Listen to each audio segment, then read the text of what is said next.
Okay, so today I have a few practical tips for you about how to eat during a fat loss phase. And so what we see most commonly with the women that we work with is that their plates, the design of it is too complicated about the meal that comes on the plate, and pretty often it's like tons of different ingredients trying to replicate a high protein recipe that they saw on Instagram with a lot of ingredients. And I mean, there's only so much cottage cheese that you can eat, right? So that's one thing. But then the other thing is also you lose a lot of the micronutrients that you just don't find in highly processed protein. Pretty much the same as if you eat like highly processed carbs, then you are missing something. And so you want to keep it very, very simple. That's like a super important part of it, because this is what's going to enable you to stay consistent and to be accurate. If you have a lot of different foods on your plate, then it's going to be super difficult to actually track the food. It's going to be more time consuming. It's going to be more confusing about which food to increase or decrease if you have to change your macros. And so what we do is really, we like to keep it very, very simple. So what you can see here is that let me show you that I have my veggies. It's a bag of frozen vegetables.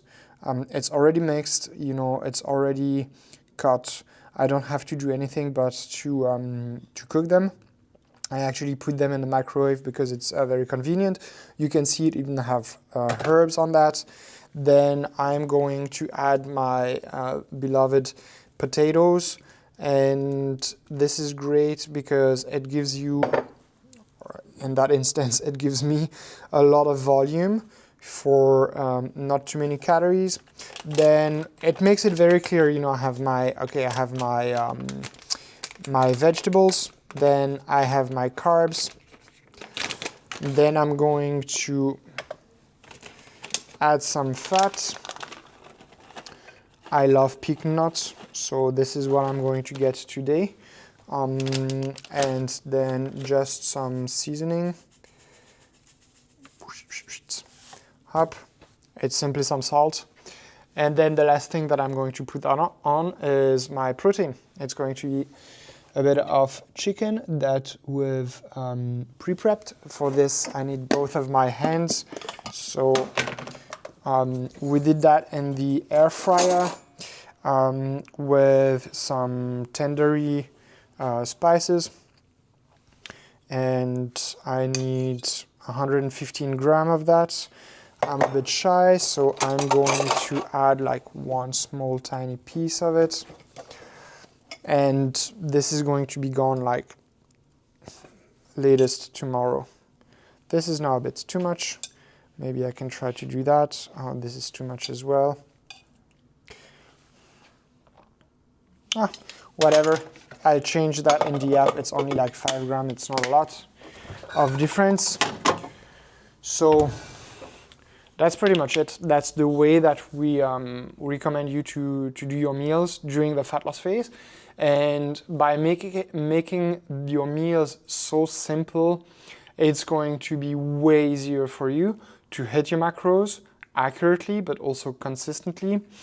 But then also, importantly, because this is an argument that we hear quite a lot, as like, yeah, but I love food and it's too hard, blah, blah, blah. But this way, you are going to be able to bring in the flexibility that you love, if this is something that you need, because you know exactly like what is your source of carbohydrate, what is your source of protein, what is your source of fat, and then you can just swap that out. So I know now I have the pecan because I love them, but I could just swap that out for peanuts, and then instead of potatoes, I could have some rice, for example. And then instead of having that mix of frozen vegetables, I think it's called Provence, so it's like more Frenchy style with the herbs that we have it. I could just use a bag that's called like Asia, with a different set of spices and vegetables in them. And I'm going to do that with the rice, with the chicken, and with the peanuts. And then I feel like I'm eating something from Southeast Asia. Maybe I'll do shrimps instead of chicken, or maybe even some beef. But this way it makes it very, very easy to just swap things in and out and create like new meals where I still know exactly where the carbs are coming from, where the protein is coming from, where the fat is coming from, that I also am covering my veggies and my need for fibers. And when I do that, then it makes it so convenient and so speedy.